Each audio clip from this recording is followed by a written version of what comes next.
O que é interessante ser colocado é pensar como a questão da arte pública ela está muito ligada, de fato, nessa questão jurídica de o que é o espaço público e o que se coloca o espaço público, como se faz a escolha, a seleção e se comissiona esse trabalho. Já em relação à arte urbana, me parece que é uma arte de natureza urbana que acontece no espaço urbano em geral, quando a gente se refere a espaço urbano, espaço de grandes cidades, mas que tem muito a ver com certos comportamentos decorrentes dos usos que se fazem desse espaço. Sim. Então, está ligado ao hip hop, ao skate, né, esses esportes mais radicais, ou certas práticas de esporte ao ar livre, ou mesmo a maneira como as pessoas utilizam o espaço da cidade, seja fazendo um piquenique, seja utilizando como uma área radical, seja como uma área de grafite. E aí eu acho que é interessante pensar isso, que se a arte urbana pode ser um conceito, talvez ele não seja específico das artes visuais, né? Exatamente, eu ia te complementar isso, assim, acho que tem uma questão de estar ligado relacionado a uma arte, novamente, entre aspas, acadêmica, né? A um academicismo, talvez. Então se coloca esse espaço, esse lugar da arte urbana, enfim, se coloca como algo que surge em oposição, não declarada, mas enfim, né, em oposição a um pensamento mais construído dentro da academia, né, que também categoriza e conceitualiza uma série de coisas, né. Então, eu digo, não se coloca em oposição no sentido de um discurso prévio, mas sim, é da ordem mais da espontaneidade, né, enfim. Mas por outro lado, quando você fala essa oposição, talvez seja um espaço em que certos grupos que não teriam voz em outros contextos, seja na academia ou em museus, em espaços institucionais, eles encontram esse espaço para se expressar ou afirmar uma determinada posição ideológica ou aquilo que eles produzem, né? Eu acho que a arte urbana passa por um local de afirmação. E aí acho que é interessante como é que são interesses, talvez, de um determinado grupo, de um determinado, alguma determinada pauta política que se ocupa do espaço público para expressar ou para dar visibilidade a essa pauta. E aí, em algum momento, em certos casos, isso passa a ter um interesse, por exemplo, da academia, Claro. ou das galerias do mercado de arte. Claro, claro. Me lembra muito o próprio episódio que aconteceu na Bienal de São Paulo, né, na chamada Bienal do Vazio, quando houve aquela invasão de grupos de pichadores, né, que foram invadir aquele espaço, invadiram, picharam ali, enfim, um pouco em resposta também ao projeto curatorial, ou a fala dos curadores que se colocava, enfim, né, no sentido de manter aquele espaço vazio, numa crítica à espetacularização, à mercantilização excessiva da arte, enfim. E eles entram ali, invadem, mas depois disso, de todos os sérios de problemas que houve, enfim, com relação à curadoria e à administração da Fundação Bienal, mas eu lembro que houve uma grande discussão no sentido de um desses líderes vir a público e dizer que a verdadeira arte contemporânea seria o picho, né?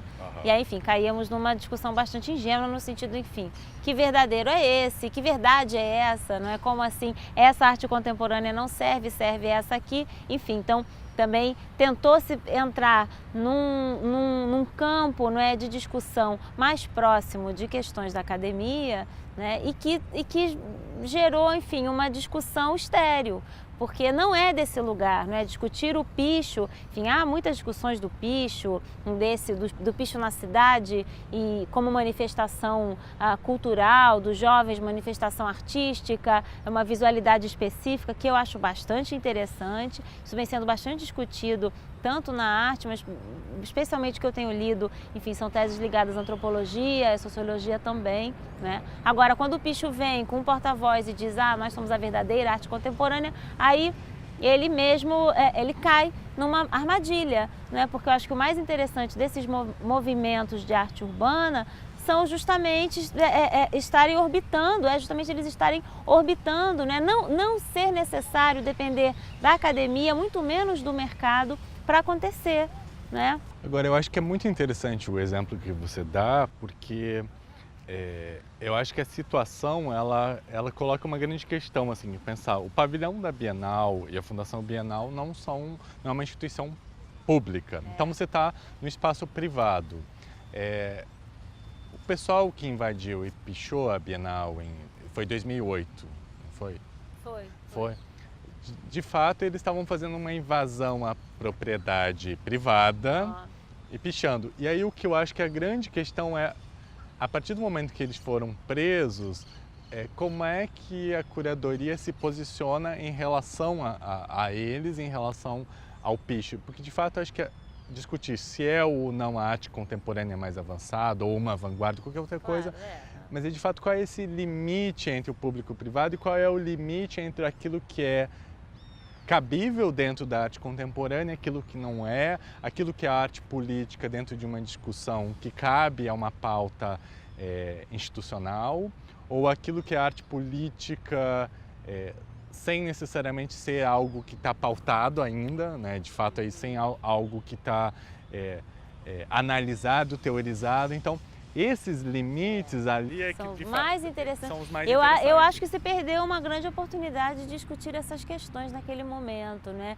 Que vão muito além isso mesmo, da questão de ser arte contemporânea ou não, é arte urbana, então tem que ficar lá fora, não pode entrar no prédio da Bienal. E o prédio da Bienal é privado, então também foi invasão de propriedade privada. Exato. Em última instância, né? Eles foram condenados por isso. É a saia justa da curadoria no sentido de pensar como é que a curadoria se posiciona.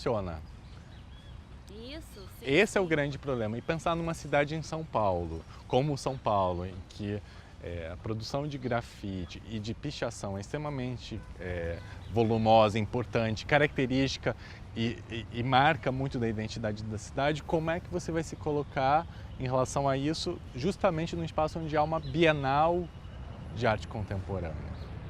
Você exclui essa voz, né? Também não é, enfim, o mais produtivo que tem você excluir, dizer sai fora, vocês não fazem parte desse... Pensar a ideia de arte pública hoje, eu acho que ela implica alguns pontos. Assim, a primeira coisa, que na verdade eu acho que é uma questão que é intrínseca, mas ao mesmo tempo é descolada, porque ela é muito mais ampla, é essa relação entre público e privado, que eu acho, talvez há tempos atrás, ou até não muito tempo atrás, era muito mais fácil você identificar o que era público e o que era privado. Hoje é muito difícil, assim, sobretudo com lei de renúncia fiscal, patrocínio, isenção, não sei o que, de impostos.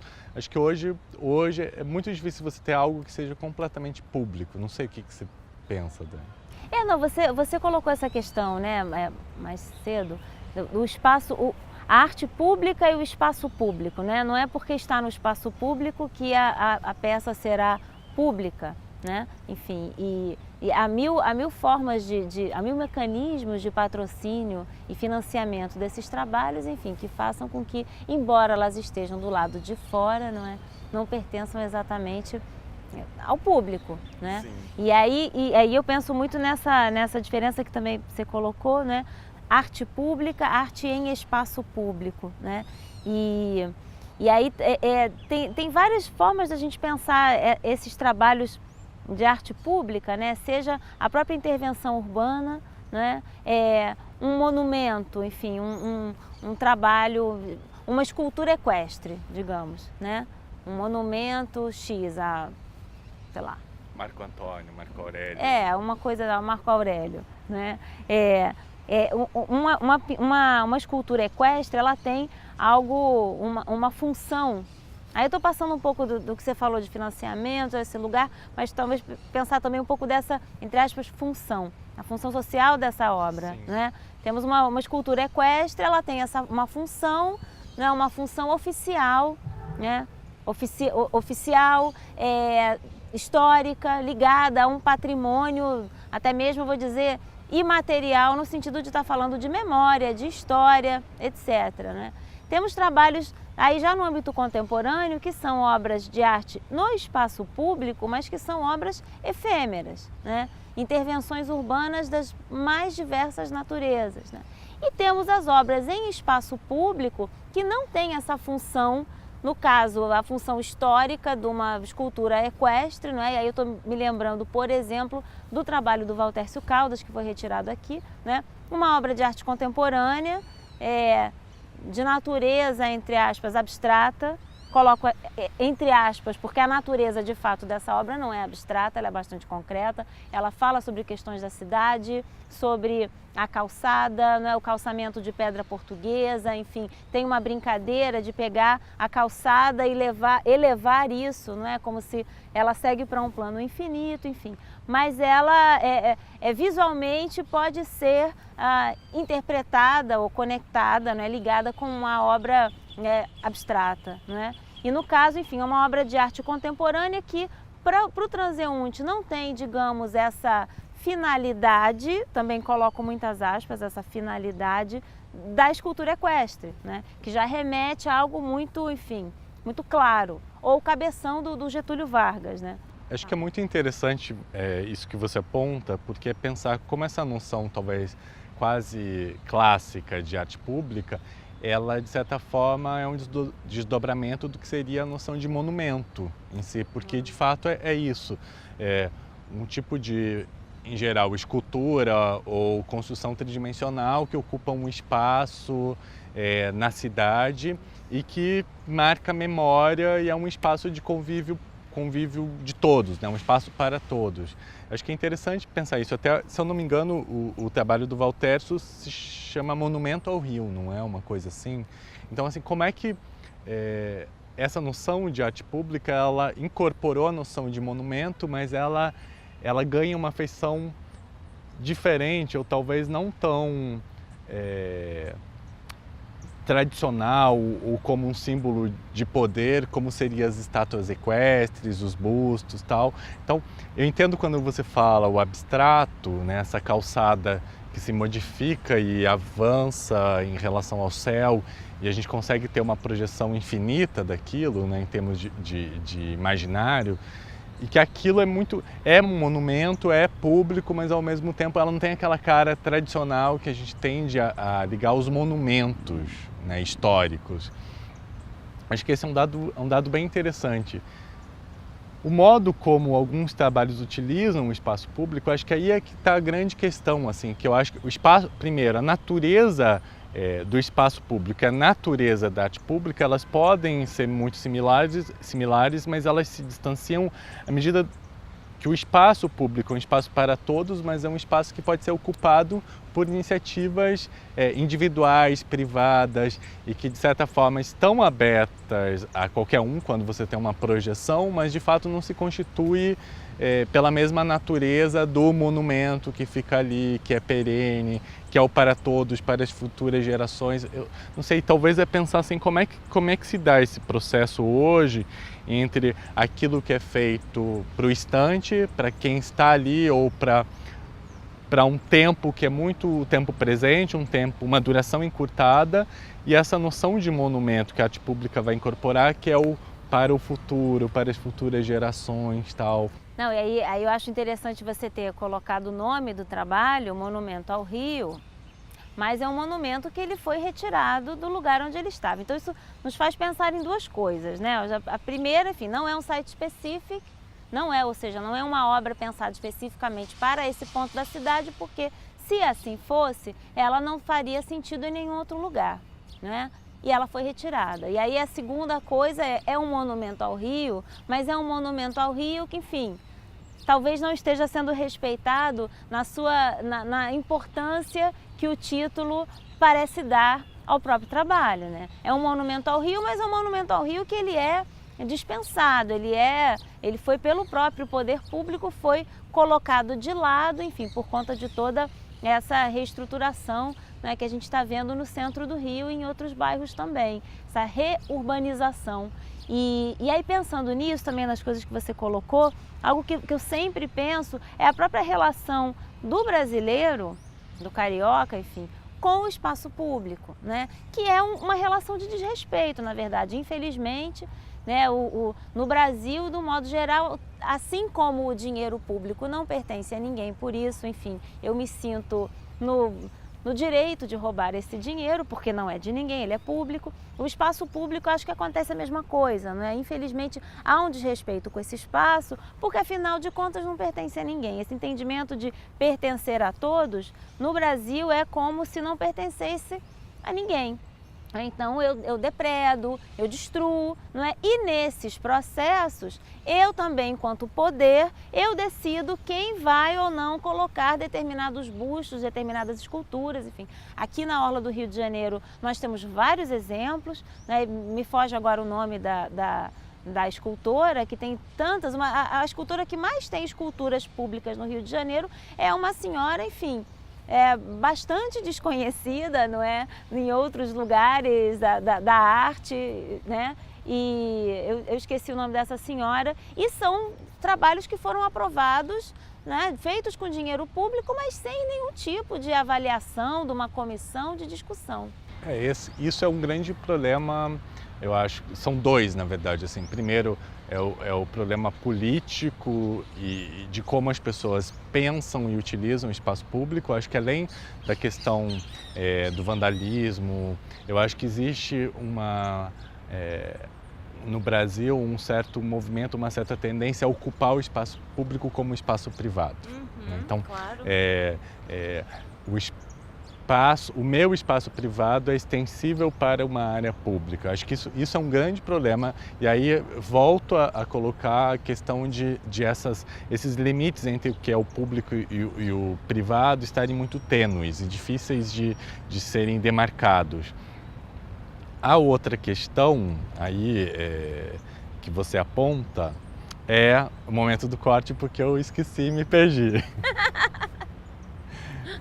Eu falei da moça, como é o nome dela? Da escultora, então. Isso. Voltando, acho que a segunda questão que você coloca, que eu acho que é importante, é como é que os trabalhos de arte pública, trabalhos que são comissionados pelo governo, são colocados nesse espaço público, nesse espaço da cidade, que é o espaço de todos, como é que essas seleções são feitas?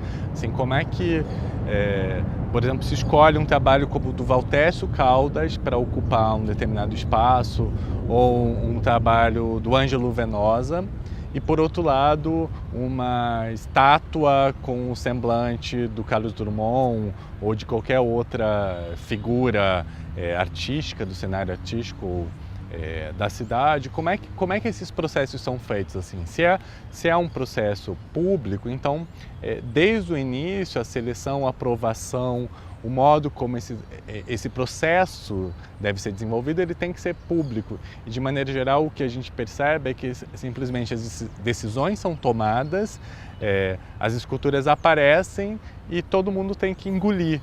Eu acho que essa é a grande sensação, assim, que a gente tem que engolir certos trabalhos, ou eu diria até mesmo trabalhos que são doados para a cidade, para o espaço público, e que a gente sabe que muitos artistas utilizam isso como uma forma de prestígio, né, de dar visibilidade e valorizar os trabalhos, quando na verdade não houve nenhum processo de fato de julgamento da pertinência, da coerência daquela peça, daquele trabalho, daquele artista. Eu acho que esse é um processo muito complicado e que cada vez mais deveria ser debatido publicamente. Bom, mas se intervenções tão mais profundas, não é, do que a colocação de uma escultura não são debatidas, né, com a população, o que dirá isso? Eu acho que a população não se envolve e não está muito interessada, né? Infelizmente, assim, acho que a gente pode pensar um pouco dessa maneira, né, sem querer generalizar e ser muito pessimista, né? Mas eu acho que as pessoas elas não estão muito envolvidas no debate, não se importam muito, enfim, há uma carência de informação do modo geral, né? E aí também, dentro disso que você estava falando, puxando talvez a conversa para um outro lado, mas que tem a ver, né? Eu estava pensando aqui no grafite, né, no Rio, como que também de 2 anos para cá ele foi legalizado, né, pela prefeitura, não a pichação, mas o grafite. Então, enfim, era uma prática proibida, ilegal, tanto quanto a pichação, compreendida como vandalismo. E também, enfim, não houve nenhum debate com a população no sentido de falar, olha, agora vamos oficializar a ocupação das paredes da cidade com grafite e tal. Eu particularmente não vejo muito problema, não é? Nesse sentido de autorizar ou não autorizar, oficializar. Mas seria interessante ter minimamente um debate, não é? E também isso demonstra o quê? No caso do grafite, a institucionalização dessa linguagem, né? E o próprio interesse comercial que há, né? Enfim, na compra e venda desse tipo de trabalho, não é? Quando ele não está na rua, é o grafite sobre tela, enfim, que não é nem pintura, nem grafite, é outra coisa, né? Agora, Estampa. uma coisa, pensando no que você falou, a questão da legalização do grafite, que eu acho que passa por uma instância jurídica, né? Agora, o que eu acho que pode ser interessante como o grafite como um meio termo entre os trabalhos mais efêmeros, no sentido de uma projeção ou de um festival, de uma ação performática, e por outro lado, a ideia do monumento, da arte pública, que ainda está muito concentrada na escultura, na própria noção de monumental, de uma visibilidade maior. Acho que o grafite ele tem uma característica muito interessante nesse processo, que é como é que alguém produz uma imagem sem nenhum tipo de incentivo público, ocupando um espaço público, que é quase isso que eu digo, assim, que é uma maneira de você utilizar o espaço público de uma maneira privada, mas nesse processo de inversão, cada vez mais, pelo menos eu tenho essa ideia, assim, essa percepção, o grafite ele vai sendo incorporado como algo público, assim, que é, sei lá, um muro que de fato está ali, é um muro cinzento, um muro desgastado, e vem alguém, coloca uma imagem, que é uma imagem sua, né, ele ocupa, ele se apropria desse muro e de repente aquilo começa a ser incorporado como um espaço da cidade novamente. Assim. Então, me parece que o grafite como um fenômeno no espaço público, ele em si não tem essa natureza de arte pública comissionada, mas ao mesmo tempo a impressão que eu tenho é que ele consegue incorporar novamente espaços da cidade, até espaços degradados, outras áreas mais afastadas, por exemplo, no caso do Rio de Janeiro, do centro e da Zona Sul, trazendo novamente essas áreas para a cidade, assim, me parece que é uma apropriação que promove uma inversão desse sentido do público. Sim, sim. Em alguns lugares, né? Enfim, eu acho que na Zona Sul a ocupação do grafite é completamente diferente da Zona Norte, né? Enfim, tem outros códigos, outras histórias também. Agora, o grafite, a grande graça na cultura do grafite, enfim, era justamente, né? Você invadir, você na calada da noite, enfim, fazer os rolés e pintar, sei lá, o muro mais proibido que tem, né? Mais alto que existe. Né? Mas você acha que isso ainda acontece ou Acontece, é um processo? Acontece. Mas também há esse processo que a gente falou, né? De institucionalização. Há também a própria, como vou dizer, o uso do grafite numa série de projetos de fundo social, não é? Que vão procurar integrar, né? Integrar aquelas comunidades, enfim, e também, como você disse, revitalizar, restaurar, né? Espaços que estavam, restaurar entre aspas, espaços degradados. Mas aí eu acho que tem uma relação bem interessante mesmo, né? Essa intervenção no espaço urbano que é proibida, né? Agora no Rio ela não está mais proibida, mas também é uma discussão enorme entre o grafite, desenho e a pichação, vandalismo, né? Que, enfim, são coisas bem diferentes, né? Muito pichador não respeita o grafite porque é vendido, digamos. E essa diferença é uma diferença que existe no Brasil, tem impressão, assim, por algumas leituras, grafite entendido fora do Brasil é uma coisa que incorpora aquilo que chamamos de pichação. Lógico, sim, sim. Eu acho que aí entra novamente a questão jurídica, que é até que ponto você legaliza uma determinada imagem produzida como arte urbana e ao mesmo tempo mantém uma questão como vandalismo, como depredação, que é a pichação.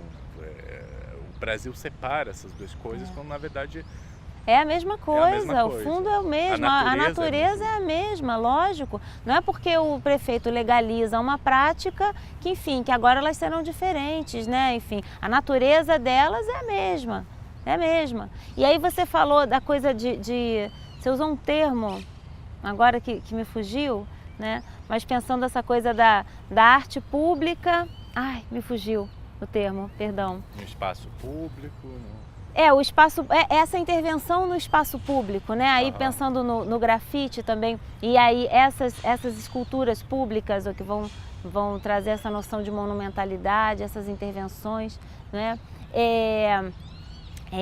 Ai, eu esqueci, perdão, eu realmente esqueci. Eu achei que tinha uma coisa... As intervenções no espaço público, sim, de arte urbana, pronto. Né, essa discussão, arte urbana e arte pública, né?